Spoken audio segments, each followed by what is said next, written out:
आज एक कौन किस चीज का सम्मेलन है और क्या इसका उद्देश्य? ये हमारे जो आज बसपा और इनेलो का हमारा जो समझौता हुआ है, गठबंधन हुआ है, जो हमारा दिल का गठबंधन है, तो महेंद्रगढ़ के जितने भी हमारे पदाधिकारी हैं, ये सब की गेट टुगेदर एक मीटिंग है कि भाई हम आपस में सारे मिलें और विधानसभा में अपने काम पे लगे। ये मीटिंग आज हमारी आपस की मिलने की मीटिंग है, प्रेस कॉन्फ्रेंस है कि हर कार्यकर्ता की एक जिम्मेवारी लगाई जाएगी, एक दूसरे को जानने लग जाएंगे। सबकी जिम्मेवारी के साथ सभी लोग अपनी अपनी विधानसभा में जाकर के अपना अपना काम करेंगे। जैसे विधानसभा का सर आगाज इस प्रेस कॉन्फ्रेंस के जरिए करने वाले हैं। विधानसभा का आगाज तो जिस दिन चंडीगढ़ ही हो गया था और आज तो सारे कार्यकर्ता हम आपस में पदाधिकारी इकट्ठे होकर के आज जिम्मेवारियां बांटी जाएंगी। बीएसपी के सारे पदाधिकारी आए हैं, जिला अध्यक्ष भी आए हैं, जो हमारे महेंद्रगढ़ के प्रदेश स्तरीय जो पदाधिकारी हैं वो भी आए हैं और हम सब मिल करके बैठ करके एक मीटिंग करेंगे, किसकी क्या जिम्मेवारी है वो जिम्मेवारियां आज लगाएंगे। जिला अध्यक्ष का दायित्व आपके पास, तो बीएसपी के साथ आपका गठबंधन हुआ है, क्या उम्मीदवार होगा जिले के अंदर बीएसपी का? 2 उम्मीदवार तो हमारे घोषित हैं। महेंद्रगढ़ से मैं घोषित हूँ इंडियन नेशनल लोकदल पार्टी से, और अटेली के अंदर हमारे बीएसपी से आदरणीय ठाकुर अतरलाल जी घोषित हैं और 2 विधानसभाओं में पार्टी के शीर्ष नेताओं ने अभी घोषित करने बाकी है। भाजपा ने नॉन स्टॉप हरियाणा का एक नारा दिया है, क्या कहेंगे? भाजपा का तो सारा नॉन स्टॉप ही है। नॉन स्टॉप जहाँ नारा लग जाता है तो नॉन स्टॉप बाहर चले जाते हैं, वो हरियाणा से बाहर चले जाएंगे नॉन स्टॉप। हरियाणा मांगे हिसाब यात्रा थोड़े दिन में महेंद्रगढ़ में आने वाली है कांग्रेस पार्टी। हरियाणा हिसाब मांग रही है, कांग्रेस का हिसाब तो चल रहा है आजकल, आपको पता ही है। हरियाणा के अंदर कांग्रेस जो हिसाब मांग रही है तो कांग्रेस को हिसाब मिलने लग रहा है ना। कितने अरबों खरबों के जो घोटाले, कई हजार करोड़ के घोटाले जो चल रहे हैं वो सब के सामने आ रहे हैं। जिस प्रकार से केंद्र ने बजट पास किया है, बजट को लेकर क्या कहना? बजट के अंदर कोई किसी का भी कोई भले की बात नहीं है। महंगाई उतने की उतनी है, गरीब आदमी के ऊपर सदा मार पड़ती है, वो गरीब के आदमी के ऊपर इन्होंने मार डाल दी है।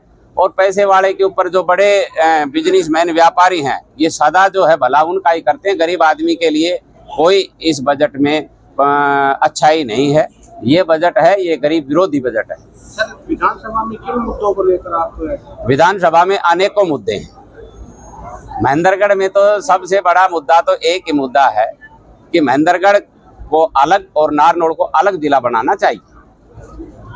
आज देखा जाए तो जो हमारे कुम्हारों की ढाणी से जो आदमी चलता है और नारनौल जब हेड ऑफिस में पूछता है तो आप ये देखो कि उसको करीबन 80 किलोमीटर एक साइड पड़ता है, जब दोनों साइड जाता है तो 160 किलोमीटर। ऐसा कोई भी गांव किस हरियाणा में नहीं है जो 160 किलोमीटर पे पड़े, ये हमारे महेंद्रगढ़ में है। और जब महेंद्रगढ़ जिला है तो इसके हेड ऑफिस जिले में रहने चाहिए। हमने दोनों पार्टियों ने मिल करके हमने एक अपने शीर्ष नेतृत्व को भी इससे अवगत करवाया है। शीर्ष नेतृत्व ने इसके बारे में बिल्कुल हावीकार हुए हैं कि जिस दिन हमारी बीएसपी इनेलो की सरकार आएगी, महेंद्रगढ़ के जो ऑफिस हैं वो महेंद्रगढ़ में स्थापित किए जाएंगे और नारनौल को अलग जिला बनाया जाएगा। तो सर, किस प्रकार से देखने में आ रहा है, एक और संघर्ष समिति ने भी पहले इसमें अपना प्रयास किया था, वो भी नहीं हो पाया, और अभी एक टीम बलवान फौजी भी लगी हुई है, तो उसको लेकर अपना अपना प्रयास सब करते हैं, पर 2 आदमी यहाँ बिल्कुल भी प्रयास नहीं करते हैं। भारतीय जनता पार्टी का जो शीर्ष नेता है वो यहाँ प्रयास नहीं करता है और कांग्रेस का जो शीर्ष नेता है वो यहाँ पे प्रयास नहीं करता है। वो प्रयास कैसे करें? उनको तो पैसे में ही फुर्सत नहीं है, उनको जिले से या विधानसभा से उनका कोई लेना देना नहीं है। हमारा जो इनेलो के पास है वो गरीब कार्यकर्ता है, बीएसपी के पास गरीब कार्यकर्ता है। हम सारे इकट्ठे हुए हैं और हम सब गरीब जब मिल जाएंगे तो अब की बार सरकार बनाएंगे, और जब सरकार बनाएंगे तो इन्होंने तो कुछ किया नहीं, हम इस काम को पहले करेंगे।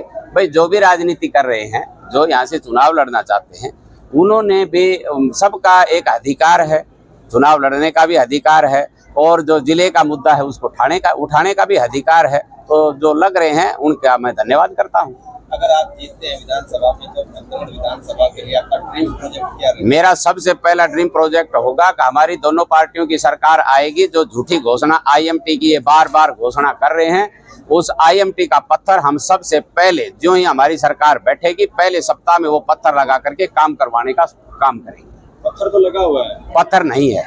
मैं आपकी जानकारी के तौर पे बता देता हूँ कि जब 5 साल पहले आदरणीय खट्टर साहब यहाँ पे आए थे, हरियाणा के मुख्यमंत्री थे, और उन्होंने यहाँ एक पत्थर खुडाना में लगाया था। वो IE का पत्थर था, पर वो पत्थर उसी समय, जो ही मुख्यमंत्री जी हेलीकॉप्टर में बैठे थे, उसी समय उस पत्थर को उखाड़ लिया गया था। और उस पत्थर को उखाड़ने के बाद में आज तक वो पत्थर कहीं भी नहीं है, और वो लघु उद्योग का पत्थर था, न कि IMT का। रामविलास जी प्रोफेसर बताते हैं कि मैं प्रोफेसर हूँ। रावदान सिंह जी भी क्या नाम है, एडवोकेट बताते हैं। परंतु जब दोनों पढ़े लिखे हैं तो IMT क्यों बोलते हैं? IE का पत्थर लगा हुआ है और वो पत्थर है भी नहीं, उस पत्थर को उठा लिया गया। आज आप जाओगे, वो जो 1030 एकड़ जमीन बता रहे हैं, उस 1030 एकड़ में कहीं भी कोई पत्थर नहीं लगा हुआ है।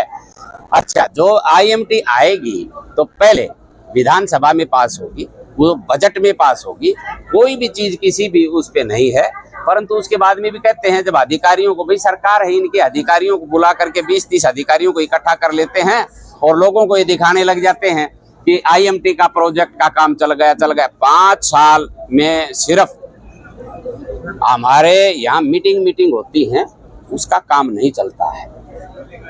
शहर की दुर्दशा को लेकर क्या? शहर की दुर्दशा में भी इन दोनों का विशेष रोल है, और शहर की दुर्दशा में एक तीसरा आदमी है, उसका भी विशेष रोल है।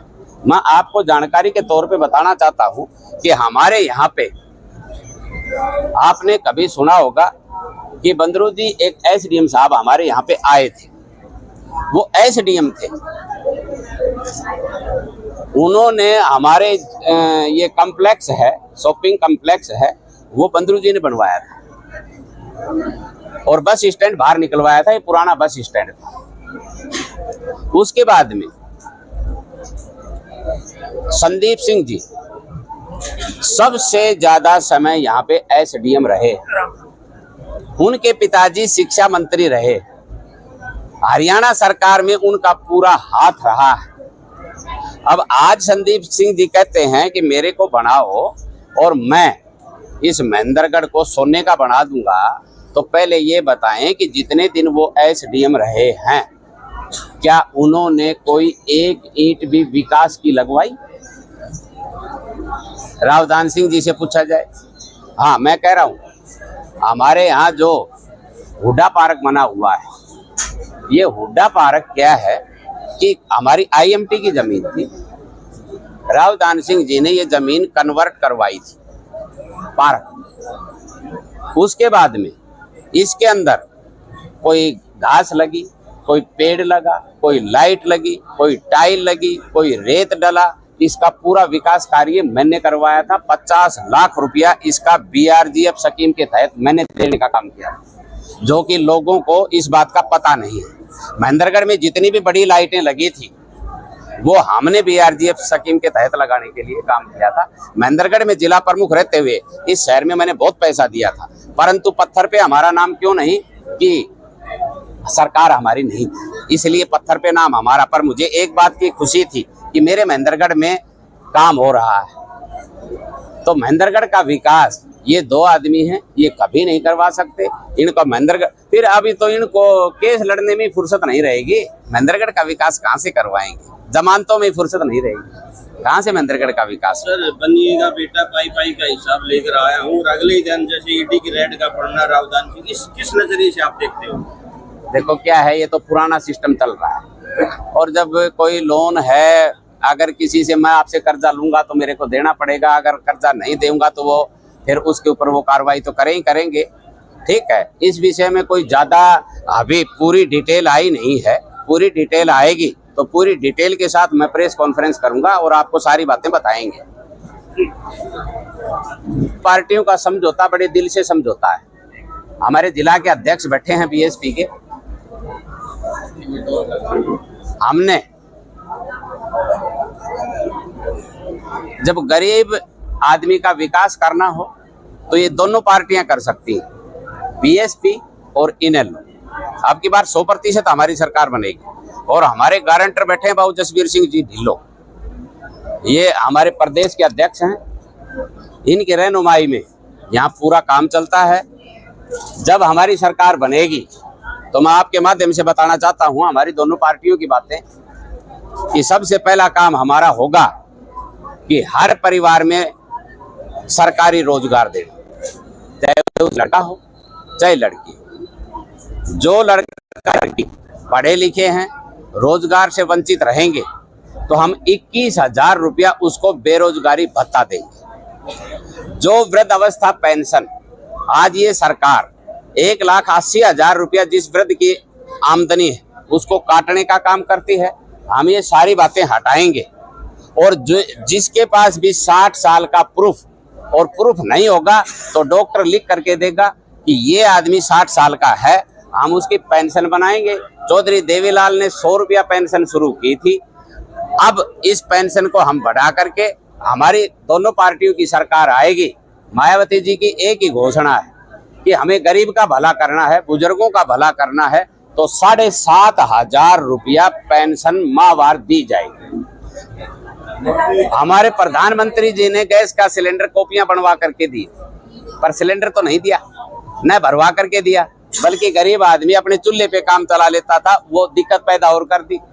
हमारी पार्टियों की दोनों की सरकार आएगी, हम हर महीने एक सिलेंडर एक परिवार में मुफ्त देने का काम करेंगे, उसे कोई पैसा नहीं लिया जाएगा, सिलेंडर भरवा करके उसके घर भेजने का हम काम करेंगे। प्लस 1100 रुपया जो घर की गृहिणी है उसको 1100 रुपया हर महीने दिया जाएगा। हमारी जो योजनाएं हैं वो गरीब का भला करने की योजनाएं हैं। बाकी हमारे बीएसपी के प्रधान भी बैठे हैं, आप इनसे भी पूछिएगा। हमारे जसवीर सिंह जी और शेखावत साहब ये सारे आए हैं, आप इनसे भी पूछना। हम ये चुनाव आम जनता के लिए चुनाव लड़ेंगे। मैं इस जिले का जिला प्रमुख रहा, मैंने आज तक न तो कोई ट्रस्ट खोला है, न मैंने कोई चंदा किया है, न मेरे ऊपर कोई आरोप कि मैंने 400 गांव में पैसा दिया। कोई गांव का सरपंच ये नहीं कह सकता, कोई अधिकारी कर्मचारी नहीं कह सकता कि सुरेंद्र कौशिक ने जितना पैसा बांटा 2 रुपए की किसी की चाय पी। यहाँ तो लोगों ने ट्रस्ट खोल करके कई करोड़ों रुपया यहाँ लोगों से इकट्ठा किया है, जिसमें लाखों रुपया चंदा मैंने भी उन ट्रस्टों में देने का काम किया है, जो आज यहाँ ढिंढोरा पीटते हैं कि मैं तेरी मदद करूंगा मेरी पेंशन में से। वो सब झूठे ढकोसले हैं, झूठे ड्रामे हैं। हमने जो मदद की लोगों की वो अपने घर से की, अपनी जेब से की, हमने दूसरे की जेब में से निकाल करके दूसरे को दे करके हम अपने मुंह मियां मिठू नहीं बने, हमने अपना घर लुटाने का काम किया है। और चौधरी ओम प्रकाश चौटाला का और मायावती जी का एक ही आदेश है कि गरीब की लड़ाई हम चौक के ऊपर भी लड़ेंगे, गरीब का हम भला करेंगे, गरीब आदमी को किसी प्रकार की कोई दिक्कत नहीं होने देंगे। ट्रस्ट वाला है उसका खुलासा भी करते हुए यहाँ जनाब एसडीएम थे और उन्होंने ट्रस्ट खोला, ट्रस्ट खोल करके यहाँ कोई अधिकारी, कोई कर्मचारी या कोई भी व्यापारी कोई नहीं बचा था, सबको बुला करके उस ट्रस्ट की पर्ची कटवाई गई थी। कई करोड़ों रुपया इकट्ठा किया गया था, जिसमें मैंने भी मेरी पर्ची कटवाई गई थी। और उस समय एक हाथ में ये दिया जाता था कि आप राजनीति नहीं करोगे, हम राजनीति नहीं करेंगे, ये तो समाज की भलाई का काम है। न हमारे को कोई समाज की भलाई मिली, न और कुछ मिली, उस पैसे से चुनाव लड़ा जाता है। टूट गया था तो किन कारणों से टूटा था, अब किन कारणों से फिर जोड़ दिया गया? सर, ये जो बसपा का जो गठबंधन है ये लंबे समय से रहा है। मान्यवर साहब काशीराम और चौधरी देवीलाल जी, उनकी लंबे समय से दोस्ती रही है, उनके समय से ही गठबंधन है, ये कोई नया गठबंधन नहीं है। और ये जो गठबंधन है परिवार का गठबंधन है, ये टूटने वाला गठबंधन नहीं है। जो आप लोग पिछले की बात कर रहे हैं कि पहले गठबंधन कैसे टूटा, उस समय हम लोग गोहाना रैली में मौजूद थे। तो जो ये सब जो दूसरी पार्टियां थी, बीजेपी जैसी पार्टियां, उन्होंने पता नहीं दुष्यंत जी के माइंड में क्या बन रखा था, क्योंकि उनको तो उप मुख्यमंत्री बनना था। तो उप मुख्यमंत्री तो वो इनेलो में रहते हुए बन सकते थे, लेकिन उनको पता नहीं किस चीज़ का डर था और उस डर की वजह से वो लोग अलग हो गए, नहीं तो सरकार तो हमारी उस समय बन गई थी सर। बीएसपी और इनेलो की गठबंधन था, उस समय सरकार बनाई थी हमारी सर। तो हरियाणा में बसपा कितने सीटों पर चुनाव? सर अभी 38 और 37-53 पे हमारा गठबंधन हुआ है सर, जिसमें 37 सीटों पर बीएसपी लड़ेगी सर। केंद्र सरकार ने आज बजट पेश किया, उस पर क्या है? सर बजट जो है ना वो तो दिखावा ज़्यादा लग रहा है, क्योंकि उसमें सिर्फ जो आंकड़े हैं उसकी जो है ना गोलबंदी सी की हुई है, उसकी इसमें गरीब के लिए, बेरोजगार लोगों के लिए उसमें कोई स्थान नहीं है, क्योंकि बेरोजगारी कम करने के लिए या गरीबी कम करने के लिए इसमें बजट में इस प्रकार कोई प्रावधान नहीं रखा गया है इसमें। जी।